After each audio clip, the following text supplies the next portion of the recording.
درود با کلی مخلصان تلویزیون ورزش. این برنامه در شبکه‌های اجتماعی است. من فردوس خورسندم. رفتیم.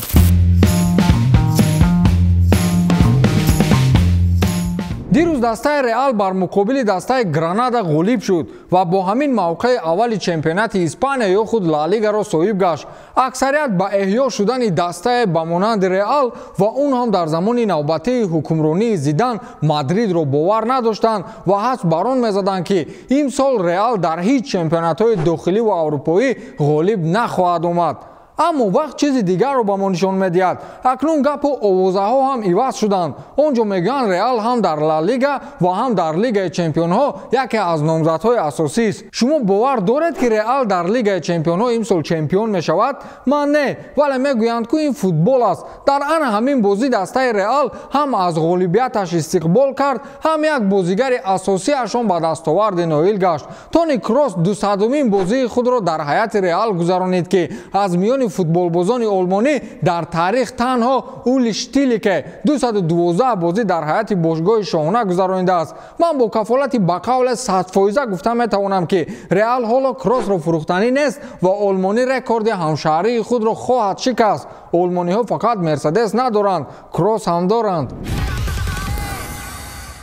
دسته اینتر حالا یکی از مدعیان اساسی برای اشغال مقام اول جدول سری آ در قبال میلان هستند. یگان یوونتوس و روما و لاتزیو با آنها نزدیک هم نیست. یوونتوس با فوتبالباز زور جهانشون در موقع ششم با 10 گل تفاوت با دسته صدرنشین جای گیرند. اینتر امسال یکی از موفق ترین موسم 10 سال اخیرش را سپری میکند که دیروز با گل آخرینشون با دستاورد اولینشون نائل گشتند. آنها با 108 گل یک سال تقویمی را خاتمه دادند که این خیلی تنها سال 1961 و سال 2007 اتفاق افتاده است. و چگونه گفتیم حالا در مقابل دسته میلان برای موقع اول جدول چمپیونات دست به گریبان است. در لیگ چمپیونان نیز بد نیست، هرچند دیگر نیست.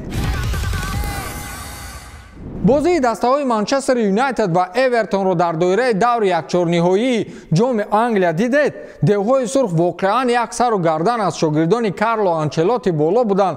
کوانی همه را قایل کرد. در میدان در میان 22 نفر فوتبالباز فرق کننده به نظر می رسید. همینطور گل غلبه آور را زد و دسته را یک قدم دیگر به پیش برد. اما قهرمان همین بازی کوانی باز یک کار دیگر کرد که به قول باید نمیکرد. اگر داور از روی عدالت کار برد باید کوانی را از میدان میراند. او در یک برخورد با فوتبالباز اورتون یری مینا عصبی شد و خود را اداره کردن نتوانست و از گریبان مینا گرفته او را به زمین خوابانید. در این حالت داور بازی را میبایست به کوانی کارت سرخ نشان دهد و از میدان راند. اما داور به این هیچ عکس العمل نشان نداد و حتی کارت زردش را هم به این صحنه حیف نکرد.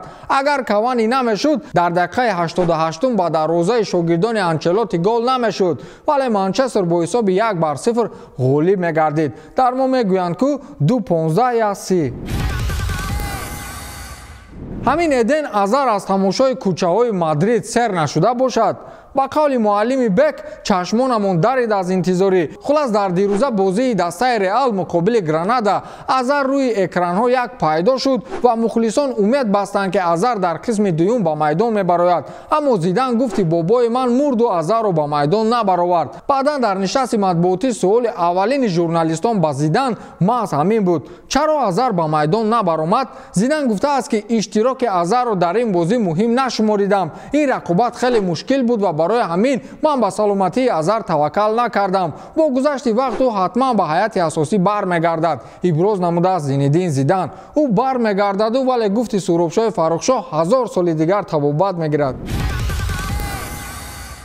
رقابت با دسته لاتزیو برای میلان آخرین بازی در سال 2020 بود که آنها با غلبه سال 2020 را گسل کردند. مخلصان این دسته حق دارند که اندک واهمه‌تر دسته خود را استقبال گیرند. میلان در سال 2020 یکی از دسته های بهترین سری آ به حساب می رود که حالا در صدر جدول سری آ قرار دارد. ابراهیموویچ باشد در قطار رونالدو برای بهترین بازیگر شدن مبارزه میبرد.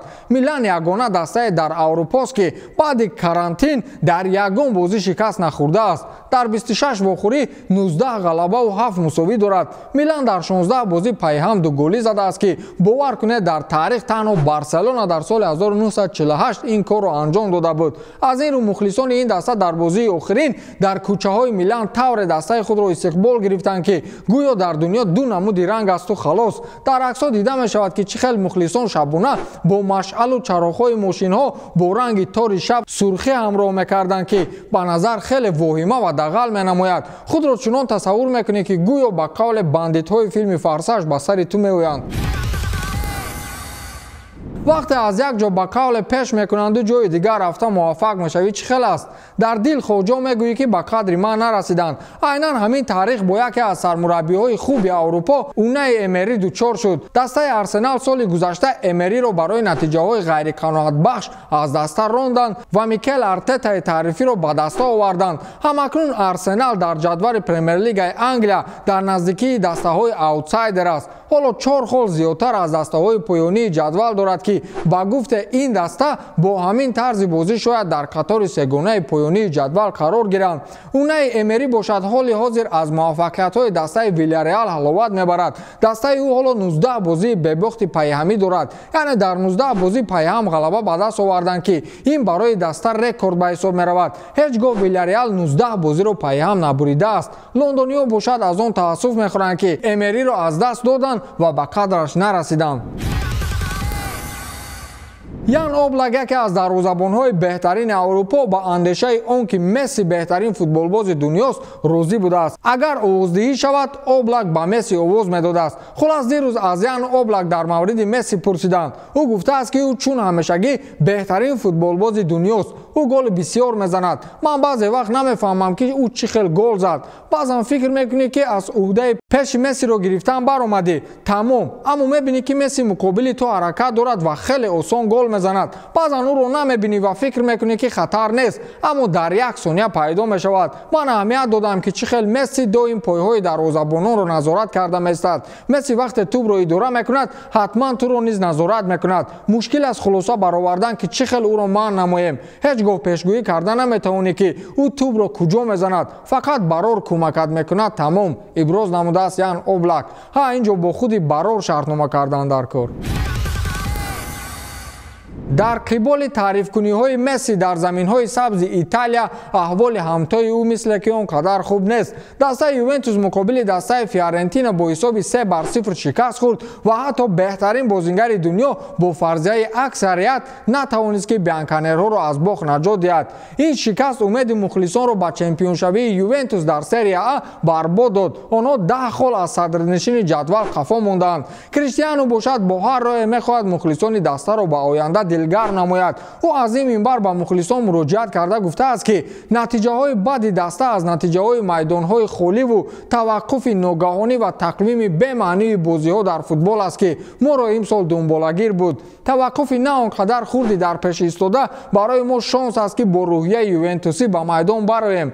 ба мо бовар кунед, чӣ хеле ки мо ба шумо бовар дорем. ана мебинед ки муваффақ шудем, гуфтааст Криштиану Роналду. яке аз беҳтарин хислатҳои Роналду ба худу ба хуб шудани вазъият бовар доштан аст ки ӯро ҳоло Роналду мегӯянд.